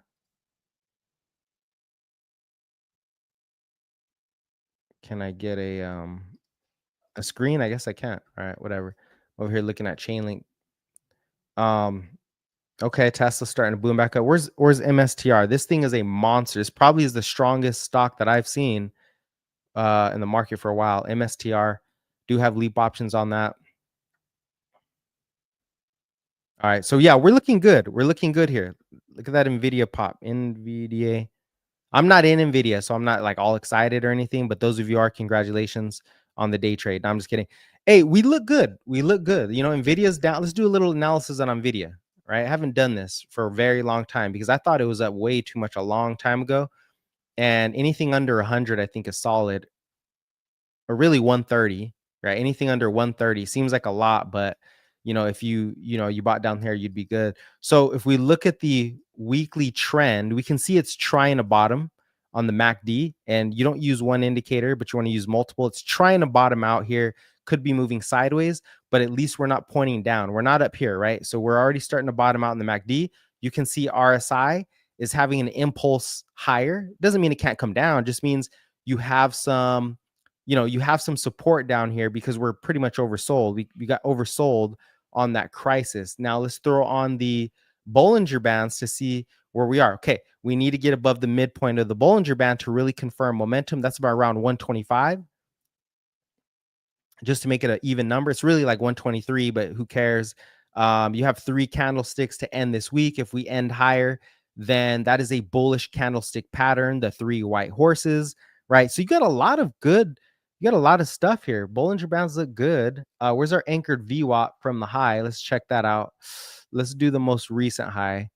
We're coming into anchored VWAP. So see anything over 120-ish, 123, I think NVIDIA brings the market back up, becomes, one of the biggest stocks in the market. What else do we use? EMA. We don't really care about the EMA right now.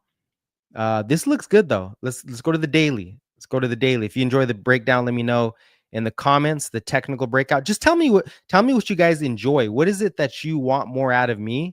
Because I realize doing too many things doesn't really help the audience. I want to stick to the things that are going to help the most to not waste my time or yours. I'll stick with the macro, of course, macro and the technicals. I'm not a big fundamentals. PEs, right? PEs are irrelevant when it comes to big tech and when it comes to macro events. The price to earnings is irrelevant. Does work in the long term. It gives you a good signal, but let's see here. It's all about the age of innovation, and all of their PEs are going to be inflated, so you would miss them all. Daily chart. Yeah, we're accelerating. Nvidia looks good. Man, that employment report really saved us. That's what I'll say. That employment report really saved the market. I underestimated it, but now I realize employment is important because of the 401k investing too, right? Everybody who has a job, not every job, but not only are they spending in the economy, but they are literally, investing automatically every month. So, okay, RSI looks good. Our momentum looks good. Our Bollinger Band is already in the move phase. Now, when it comes to Bollinger Bands, for me, what I want to see two moves into the upper Bollinger Band, right? I want to see two touches on that to confirm momentum. Doesn't mean I'm not talking about entry. I'm just saying to confirm momentum. For example, right?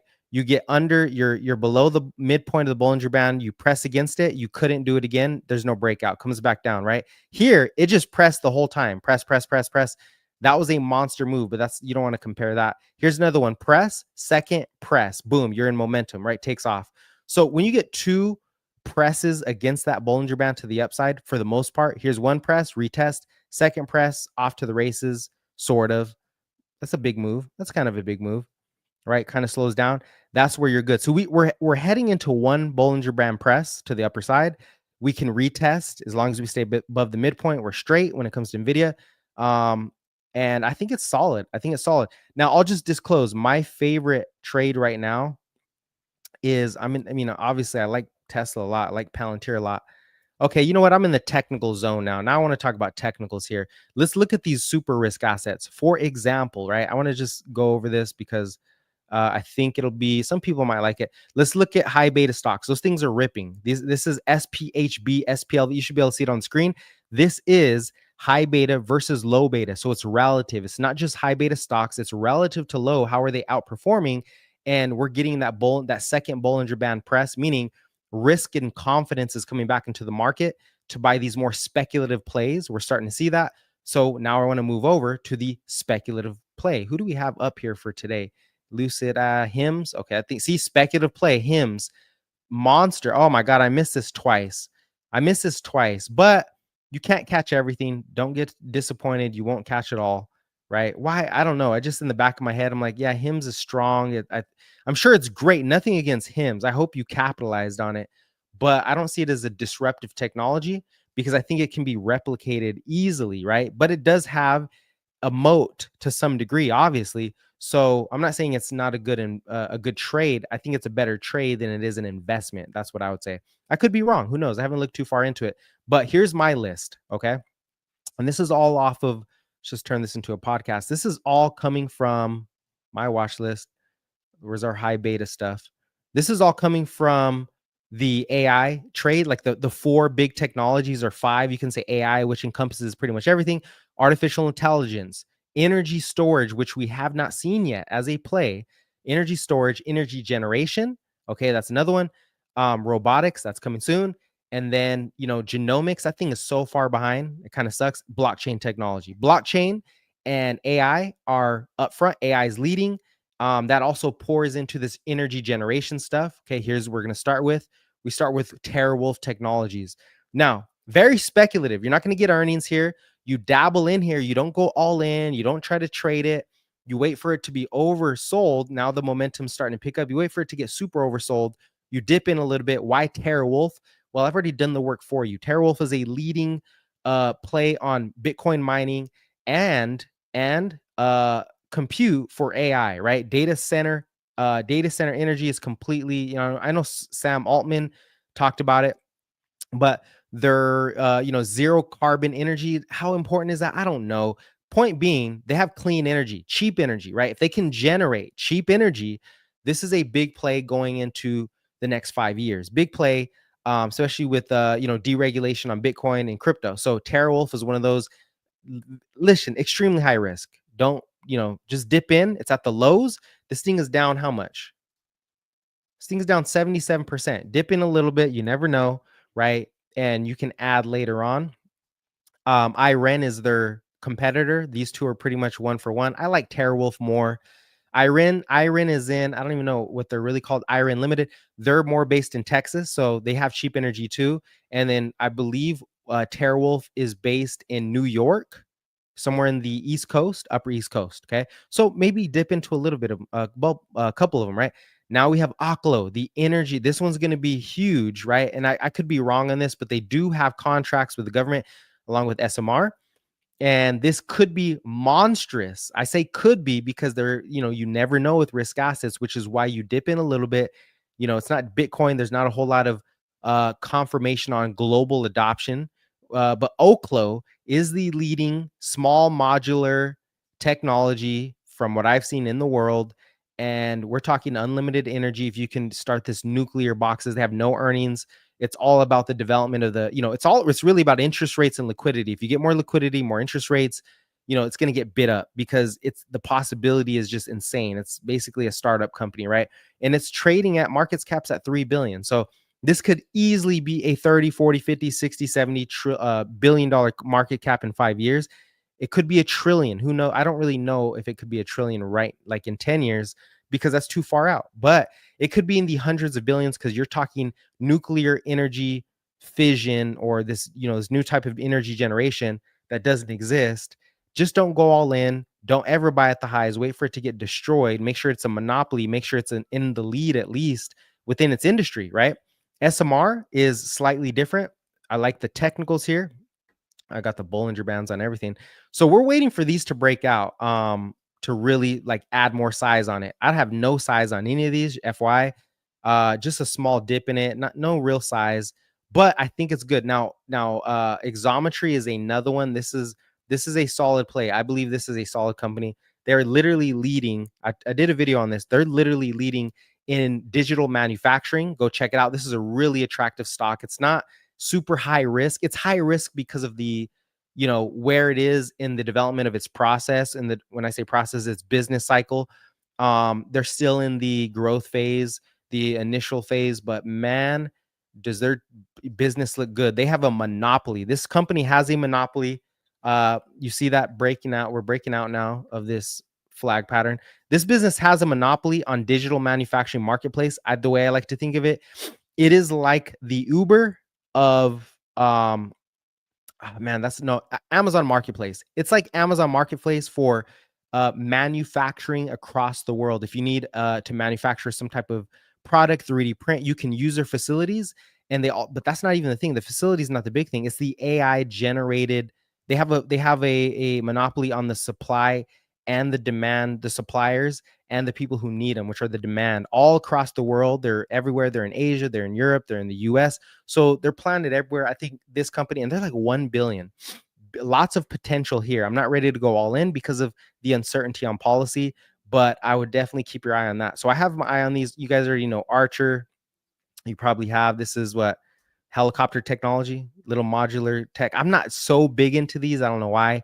A lot of people are. Joby and Archer, the two eVolt technologies. I mean, they're going to be in cities. They could be great. I know Kathy Wood's big on them. I'm not as excited, maybe because I think they can be disrupted by Tesla. Who knows? Who's going to disrupt Exometry? I don't really see somebody disrupting them yet because they have control. They have a monopoly over, kind of what they're doing. All right. Going over a lot of I think these defense, what is this defense? These are, what do you call them? Not androids. Gosh, what are they called? Drones? Yeah. Kratos is drone. So it's already in an uptrend. Not really a good buy zone, but something to keep on your mind. It's already breaking out. This is Kratos defense is basically damn, dude, I cannot think right now. And not androids. I just said it. Okay. Brain fart, whatever. You guys know what I'm talking about. And then we also have Aviv, right? These are just some of the risk assets I'm looking at. Defense. I think the future is going to be robotics, blah, blah, blah. Now let's just skip down to the robots. Okay. 3, I don't want to say big companies, but very high risk. Okay. And I say high risk because nobody really talks about them as much. They always talk about Apple, Google, Microsoft, but we're young. A lot of us are younger And guess what? You're not going to get a 10x on Google. You're not going to get a 10x on Apple. It's not happening anytime soon or over the next 3 years. It's not emerging technology. If you're younger, you have time. When I say younger, you're, younger than 40 or younger than 50. If you're over that age, then stick with the mega caps, right? Stick with your safety plays.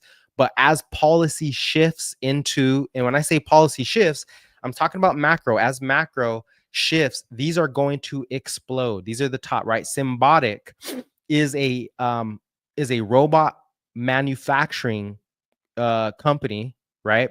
They basically, to make it simple, they basically have their own little facilities and they automate the process for inventory. They automate the inventory process for like Walmart. When it comes to shipping things and moving things in warehouses, it's all robots. Could have some great margins. The company's still young, but you want to buy low. Like I said, you got a double top here around $20 pretty much, right? It's holding above 20. I think it really starts to take off. You can see this reverse head and shoulders here. And if you're new and you want a technical analysis, I'm going to have that too pretty ready soon. Hopefully, I always say that, but hopefully soon. So you have this reverse head and shoulders. But the real thing here is you want to see easing in policy. You want to see more money supply. You want to see tax cuts, whatever it is. The more money that comes into the system, these things start to move. So you got Symbotics, SYM. Okay. You got Serve. This is going to be not manufacturing, but little robots that serve in like LA, Vegas, maybe New York. They basically are going to be delivering service. Like they're going to be the delivery service. They literally are robots that go around. How big is the opportunity? I don't know yet. I think it's too early to tell, but it is robotics. And I think there's going to be a gigantic trade when it comes to robotics. So you got Serve, robots, right? It's at the lows. It's trending higher. And then you also have Rich Tech Robotics. Same thing. I like this one because of the pattern. Look at that beautiful wedge pattern, right? And it's really a cup and handle, a triple cup and handle, right? Boom. That thing can really blow. This is a trade, not an investment. Again, these things are trades. These are macro trades. You could turn it into an investment, but you just don't know if it is a monopoly. You don't know if it's sustainable. You don't know if it's being disrupted. You don't know a lot of things. So more so liquidity play, because very small cap companies benefit tremendously from narratives and from liquidity coming into markets, right? You don't want to hold these when you're at the end of the business cycle. You're going to get crushed 50%. TM looks good. Yeah, so we kind of ran through a lot of my thoughts. Oh, the thing's starting to look good there. Cup and handle looks good. Tempest AI. Those are my thoughts. Yeah, I think that's it. I mean, we'll see what the Fed does. We're looking for a trade deal. Let me see. Me talking to the mic here. So you can talking to the mic for some of you. There we go. So we're looking for a trade deal with, Trump. Now, to what extent, we don't know. If we get a deal with India, or we get a small, a couple little small deals, that's going to be positive and constructive for the market, gives the market confidence. But the real deal is going to be with China. Can we get a constructive deal? This is probably going to take 6 months, could take a year, could take 2 years to really get I don't think you're ever going to get a real full out, complete confirmed deal with China. You just want the de-escalation of the tariffs, at least, is as so long as inflation can fall. Because eventually some of those tariffs are never going to come off, right? Or at least in the next 5 years. But as long as inflation is falling, let's say you have tariffs on like one thing like pork, well, who cares, right? It's irrelevant for us. That might not be a big deal, but certain items are a big deal. So as long as you get the de-escalation on tariffs like chips, obviously we just got the de-escalation on chips, or we're starting to get it, then, we're good with China. That's important. That's probably the biggest factor right now. That's policy. That's macro, right? And it's not, obviously it's like, oh, well, yeah, I know that, but you also want to look at price analysis. What is pricing in? Price is pricing in that there is a deal coming. And, there's probably a lot of insiders that understand that already. And then on top of that, you also have the Fed, which is on pause. The Fed is just not in play. It's the data that's in play right now, not the Fed. So we can't look to the Fed for liquidity or interest rate changes, which is liquidity, but we can look at the bond market. If the bond market stays within that 4 to 4.25, spot, that's good for markets. The economy wants them lower. Mortgage rates are still elevated. So that's probably your bigger risk there, but we're not going to get no 2009 style, fallout. Like the days of massive financial crises, those are over for now. As long as the debt is taken care of, those are over. That's not going to happen anytime soon because the Fed unleashes liquidity. They're just going to put all the debt on their balance sheet. That's what they're going to do. You're going to get a market correction if something happens, but you're not going to get this long, wide, and there's too much technology now, right? You have AI, productivity is coming up. You're going to have robotics, all that stuff. So I'll leave it with that. We do have, like I said, tomorrow, not too much data. Friday's big. You want to hear what the Fed says? I'm going to throw out some shorts there. If you're not subscribed, subscribe. I'll have a couple videos on short little videos, not too much information on what the Fed is saying. How are they following up? How's the market digesting what Powell is saying, which is he's saying nothing really? And how are the other Fed, participants, how are they spinning it from their view? Why does it matter? Because the bond market, it's really about liquidity. And the bond market wants to see that the Fed, the bullish case here, because we all hear the bear case all day. The bullish case here is that the Fed sees through the tariffs, right? They see through it, or they're at least saying, hey, look, we don't think it's a long lasting. We think it might be a couple months. And right after it passes, then we can cut rates because inflation's already falling in real time. We just don't want to risk like lighting a match, igniting a whole pile of wood. So even though it's cooling, we need to wait for the tariffs to kind of cool, right?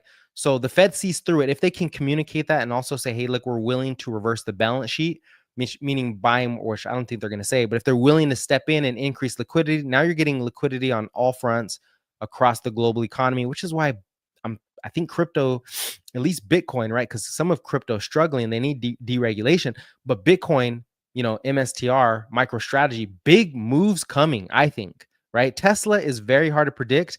You're really betting on robots, right? Robotics and energy storage kind of, and in the future, because the automotive business has already slowed when it comes to revenue growth and margins, it slowed down a lot. So you're not betting on they're the best car company in the world, although I still think they have the best cars as far as safety, as far as, price and all that other stuff, tech, but you're betting on the damn robots. Okay. You're betting way far into the future. And I think it can move to 800 by 2027 if everything hits, which is robotics, energy storage ramps up, starts feeding data centers. You understand Tesla is feeding data centers. And then for AI, and then you have, obviously you have new models coming out. You have autonomous taxi, which is in June. I forgot to mention that. So usually those are sell-off events. But if if Tesla doesn't break out before June, then it might be a rip event to the upside because that stock is traded like a meme. Hedge funds want to see positioning in Tesla and they want to rip it the other way. It's not necessarily, like Berkshire Hathaway. It's not a value stock. It's a hyper growth, innovative stock. It's very volatile. So if it gets too overextended, you sell it. If you're trading it, if you don't want to take the drawdown, if it's overextended to the downside, you want to own some, right? Maybe buy some leap options to the upside, as long as the environment, the risk environment is being more productive. And that comes with Trump policy. All right. I'm done running my mouth. I appreciate you guys. You guys stay blessed. Catch you later. Check out the content. Again, what is the content that I have? Beginner for macro, right? Beginner stage macro, quizzes, interactive. If you're interested in the education, also more so, the next stage would be the different itchy nose would be the understanding the regimes, right? The different macro regimes. And I try to make it really simple, which is the risk environments. There's 4 risk environments. And where are you? Where are we in the risk environment as far as, is it risk on? Is it risk off? Right now, the market is undecided, but I believe that now that employment is still solid and inflation in real time is falling, we're in a risk on environment, but we have this attachment, which is we have uncertain policy from Trump, which distorts the expectations. It distorts the future because you can't